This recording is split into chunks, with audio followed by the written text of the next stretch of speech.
be that as it may, you submit the Sabbath question to somebody. They hit you with John 20. You slap that one down. Acts 20. Then they hit you with Acts 20. You Flight slap canceled. that one down. And the very next thing that they move to is, well, it doesn't even matter. And that's the Corinthians. What is that one? From Colossians 2, starting in verse 16, says, "Let no man therefore judge you in meat or drink, or in respect of any holiday, or of the new moon, or of the Sabbath days." These are a shadow of what was to come. Yes. The substance is Messiah. Let no one condemn you. So, the context here is important, okay? Because first of all, he mentions a couple of things there that Christians today don't even observe. Right. Okay. So we get it. There's they let no man therefore judge you in meat.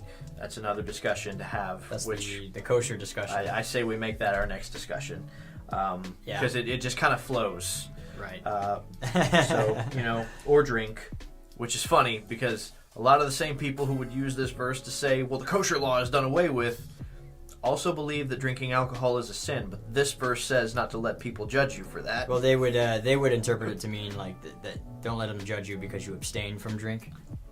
But now you're shifting goalposts. What we're actually about to do in this verse is explain better that, because a lot of people, what they mean is don't let anyone judge you in your not Sabbath day observance.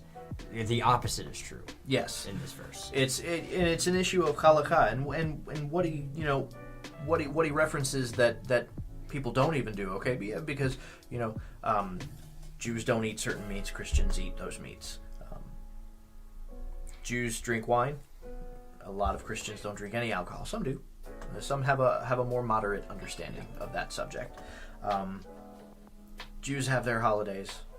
Right. They adhere to the biblical holidays, and Christians have their holidays. We've already done an episode here on the subject of Passover and Easter, and the difference between those two. The new moon. That's what throws this verse off. If you're using this as a defense for it doesn't matter, well, he mentions the new moon. This is something that Jews observe, and you don't even have a substitute for that. You don't even have an alternative for that. You just don't. Right. So there's an inconsistency in reasoning if you're using this verse to mean what you think it means. Right. Okay. But if Paul is talking to a bunch of Gentiles who are practicing Judaism, and they're being judged by their fellow Gentiles for being Jewish. Yeah. Or even I've heard this verse even interpreted to mean a difference in halakha. Mm-hmm. Which that's important to explain. So the command is to observe the Sabbath day. It's to observe the festivals, and there's a certain model that all of them are given, absolutely. But there are certain little nuances and little details that different individual communities have. You go to one Jewish community in one state, and they will have their own tradition. They will do all of the things that the Bible outlines specifically you're supposed to do. Right. And then there will be a few just Some small different little things minor here and there. details that they Yeah. do. And then you go to another Jewish community in another state, and they may have a few different, little nuances to their observance. They'll still observe the baseline. Right. Okay? There's just a couple of different things. And so I've heard this verse interpreted to mean, look, don't let anybody judge you for not observing their halakha. As long as you're doing the baseline, you're good. Yeah.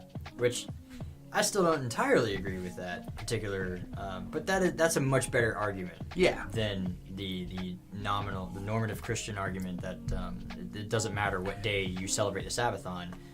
No, that's not what he says. He says, don't let anyone judge you for the Sabbath day.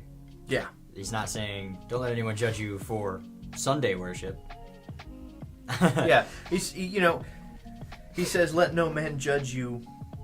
Let's see, verse 16. Let no man therefore judge you in these things. Yeah. In other words, because you're doing them. Not in the matters of, because that's first of all, that's not the way that this reads. And I actually really like this particular passage as it connects immediately to the book of Hebrews. Whether or not Paul wrote that is still in dispute, but the wording here is very similar, because these things are a shadow of what is to come. Now, the heavenly temple and the priesthood and all that, these are all just a shadow. And here he says, but the substance is the Messiah. Mm-hmm. And so he's actually encouraging. He's like, look, you keep the Sabbath because it is a shadow of the Messiah. Mm-hmm. The substance is the Messiah. These things are a shadow. Don't let anyone judge you for that. And then in Hebrews, same thing. You know, the whole covenant temple process is a shadow of the things that are in heaven. Something to look forward to.